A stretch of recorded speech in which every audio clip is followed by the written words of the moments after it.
Yeah, so training providers will go through to see what level you'll be working towards, because a lot of people don't know as well that they range from level 2 all the way up to level 7, and level 7 is equivalent to a master's degree. That's So amazing. so you can get that degree qualification through an apprenticeship.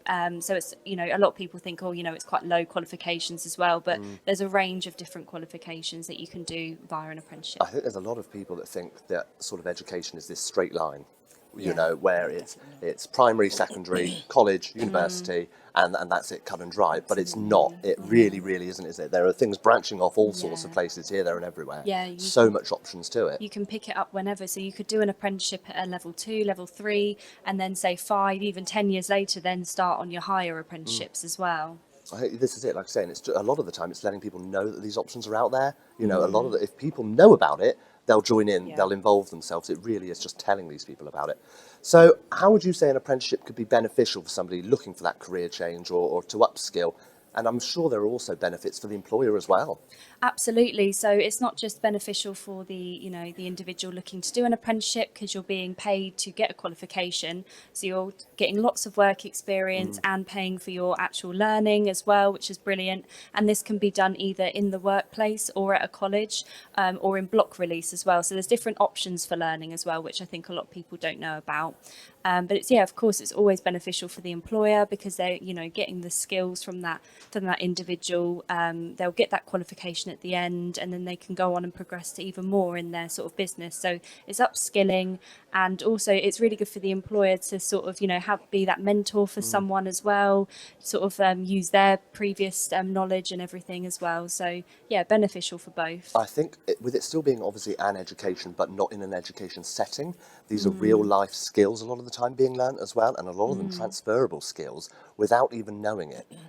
Going into somewhere like an apprenticeship, you're going to learn a lot more than the course, as well as, it's meeting a lot of real people doing these jobs a lot of the time. Yeah, the qualifications now are based on the actual job. So instead of sort of, learning something that doesn't apply to what you're doing every day, to get the qualification, you are what you're doing every day in the workplace, which is benefiting the business, is going towards your what they call endpoint assessment at the end of the apprenticeship.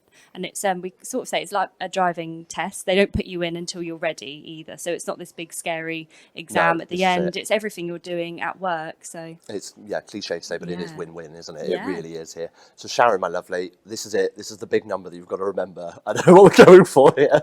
How many apprenticeship qualifications are indeed available for delivery? It fluctuates. There we go. It fluctuates. fluctuate. Get that mic up nice and close to you, Sorry, there, lovely. it fluctuates. At the moment, there's in the region of 650. However, there are still more in development, and as they become available, then we will start opening learning for other people, or indeed introducing them to those different pathways. So do you think this is apprenticeship employers hearing about this, word of mouth is sort of going, oh, actually, I've just somebody so-and-so is doing an apprenticeship. This is something I could get involved with. Absolutely. And because they're industry led now, whereas before they were very much led by the education providers, now they're industry led, that they're being designed by industry to meet their demands of what they need in the workplace. And I would say, even working with the most challenging employer who is saying, I'm not sure if you've got the right apprenticeship for us, we can be quite creative, and we can find something that matches in with that workplace, so that the individual is learning the knowledge, skills and behaviours that they need to get the qualification. It's very rare that we don't find something that they can achieve. And I think that word there, individual, is really important, Yeah, because it they're is. not numbers. These Definitely, people aren't numbers. definitely not, You know, definitely these not. are real people doing real jobs. Yes, you know. they are, yeah. And we come across lots of different individuals, both from participants, apprentices and employers as well. They've all got very bespoke needs. They've all got very different needs. We are very, very inclusive, and we don't discriminate against anybody regardless of their abilities or lack of abilities. You know, we will support everybody right from the beginning of their apprenticeship journey all the way through to the very end of it, both the participant, apprentice and employer as well. And I think a lot of the time, let's say it's that bespokeness, and it's also, these are real people, and just opening that dialogue Yeah, a lot of the time, absolutely. to wants and needs, both with the participant and the employer a lot of the time as well, and all just putting heads together in that sense and And it thinking, is. we're on the same team. Definitely. We're all on the same team. Definitely. One thing that I will just say that I think one of the biggest challenges is for the employers is thinking an apprenticeship. Yes, we see the value in it, but actually it's finding the starting point, and it's a bit like trying to unpick fog. Finding that Where starting do you point start? is really, really challenging, and that's where, because we've fitted in as a very bespoke project, if you like, at the moment, we've helped employers unpick that journey to begin with, and then help them make it more realistic and more achievable for them, and so it's less scary, because we sort of handhold them all the way through their apprenticeship journey. It's like you say, having yourself there for that support as well, Yeah. and also you can apply experience that you've learned from other cases and things like this, and go, do you know what? I heard about something with that. Yeah, we'll get you in over there, and things like this. You know, and it's that knowledge that you hold in that sense, just to help them through and go, no, I've got an answer for that. Actually, we can sort something out. Yeah. So we're obviously here today focusing on the over 40 community, Yeah. and people that are that bit older and possibly daunted to get into something like an apprenticeship. Because, like I say, it does sound like a young person's game when you think about it in your mind. In that sense, we're all so used to that. However, it's not, and we know that. Say somebody's obviously enrolling into an apprenticeship and they're a bit worried about financials, things like this. Yeah. What would you say are some of the other perks and benefits that come with this? Do you know, it's almost like an invisible barrier, because people say, oh, I can't take a massive reduction in my salary or my benefits to then enrol on an apprenticeship.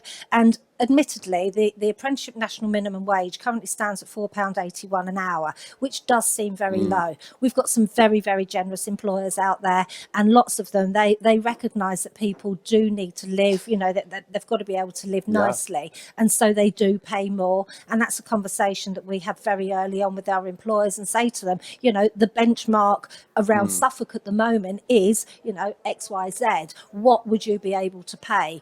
And most of them do pay very, very generously. So is it up to the employer's discretion then how much they pay when it comes to an apprenticeship? That's not set in stone at all? No. As long as they pay more than the national living wage for an apprentice, as I say, £4.81 an hour, they can pay more, but they can't pay less.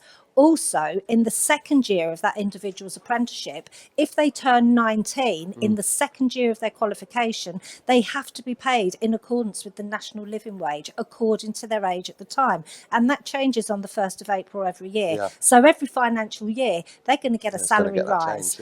Also, the DWP, the Job Centre Plus, they've got some fantastic work coaches in there who can advise what all benefits they'll be able to take on top of that. So actually, there are always top-ups, more than people will actually know that's Well, like I said, that's there. news to myself even. I always thought this was, you know, set in stone, rules are rules. But to know that it's the employer's discretion is brilliant. Absolutely. And you're there, like you say, opening up that dialogue and speaking to these people. Again, real people. You've got yourself there in the middle, the employee and the employer, putting your heads together and thinking we can all work together here. And you know, it's busting those myths, those poor perceptions that have been there in the past, and saying, oh, an apprenticeship, it's for those non-achievers at school. No, it's not. It's definitely a career pathway for those. In some cases, there might be less academic, but others who are thinking, I don't want to get saddled with a university, you know, up to £10,000 a year. I don't want that, to be saddled with that for the rest of my working life. I actually want to achieve the same qualification, taking a different pathway, only getting those in the workplace job experience there and then. They're not sitting in a lecture room getting their experience. They're getting it hands-on. So going into that, what are the qualifications needed to enrol in an apprenticeship? Again, it can be very different. In most cases, it would be that people have to have their maths and English at a grade 4, which is equivalent to a GCSE grade C.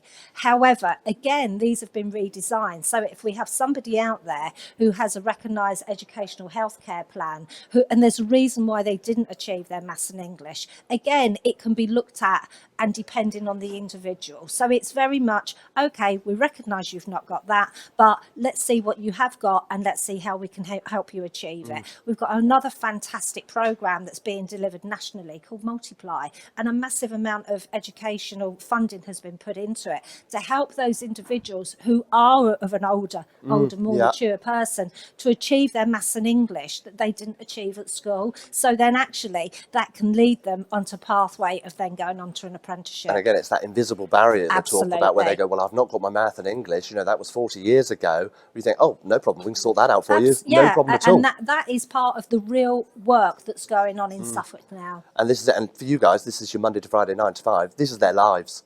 Yeah. You know, these are the differences that you're making here. Absolutely. And it's absolutely amazing to see. I think we all know that, and it really is great to see.